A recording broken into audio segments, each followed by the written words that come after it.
Ne soyez donc pas bouleversés. Vous croyez en Dieu, croyez aussi en moi. Dans la maison de mon père, beaucoup peuvent trouver leur demeure. Sinon, est-ce que je vous aurais dit, je pars pour vous préparer une place? Quand je serai allé vous la préparer, je reviendrai vous prendre avec moi. Et là où je suis, vous y serez aussi.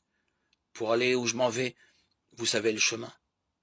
Thomas lui dit, Seigneur, nous ne savons même pas où tu vas. Comment pourrions-nous savoir le chemin? Jésus lui répond, moi je suis le chemin, la vérité et la vie. Personne ne va vers le Père sans passer par moi. Puisque vous me connaissez, vous connaîtrez aussi mon Père. Dès maintenant vous le connaissez, vous l'avez vu. Philippe lui dit, Seigneur, montre-nous le Père, cela nous suffit. Jésus lui répond, il y a si longtemps que je suis avec vous, et tu ne me connais pas, Philippe. Celui qui m'a vu a vu le Père.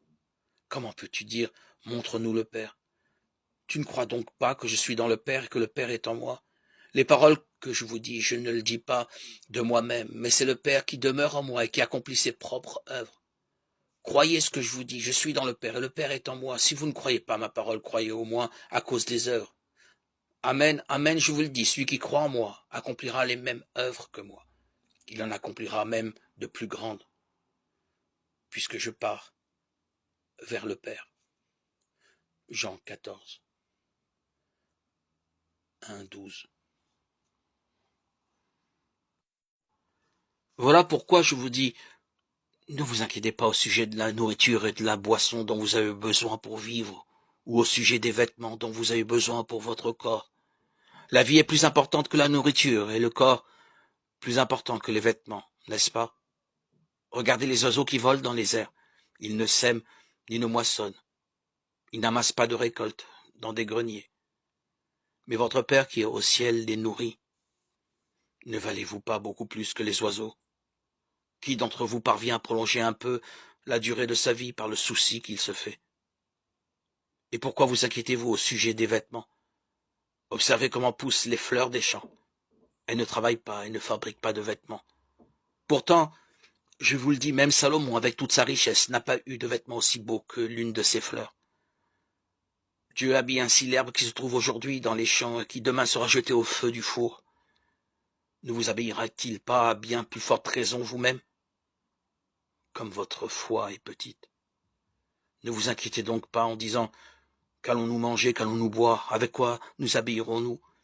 Ce sont les païens qui cherchent continuellement tout cela. Mais votre Père qui est au ciel sait que vous en avez besoin. Préoccupez-vous d'abord du royaume de Dieu et de la vie juste qu'il demande. Et Dieu vous accordera aussitôt tout le reste. Ne vous inquiétez donc pas du lendemain.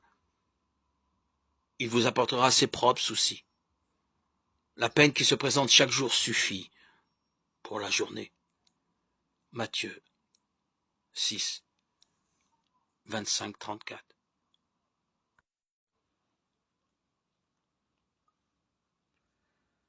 La fête des pains sans levain, qu'on appelle la Pâque, était proche. Les chefs des prêtres et les scribes cherchaient le moyen de le supprimer, car ils avaient peur du peuple. Satan entra en Judas, appelé Iscariote, qui était au nombre des 12. Judas s'en alla parler avec les chefs des prêtres et les officiers de la garde du temple pour voir comment il leur livrerait Jésus.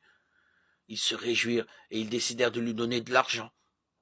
Judas fut d'accord et il cherchait une occasion favorable pour le leur livrer quand il serait en dehors de la foule.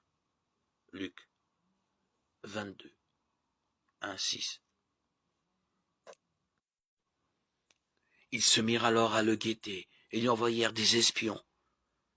Ceux-ci jouaient le rôle d'homme juste pour le prendre en défaut, en le faisant parler afin de le livrer au pouvoir et à l'autorité du gouverneur.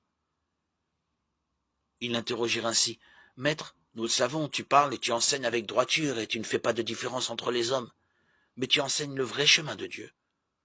Nous est-il permis, oui ou non, de payer l'impôt à l'empereur ?» Mais Jésus, pénétrant leur fourberie, leur dit, « Montrez-moi une pièce d'argent de qui porte-t-elle l'effigie et la légende ?» De l'empereur César, répondirent-ils. Il leur dit, « Alors rendez à César ce qui est à César et à Dieu ce qui est à Dieu. » Ils furent incapables de le prendre en défaut devant le peuple en le faisant parler. Et tout étonné de sa réponse.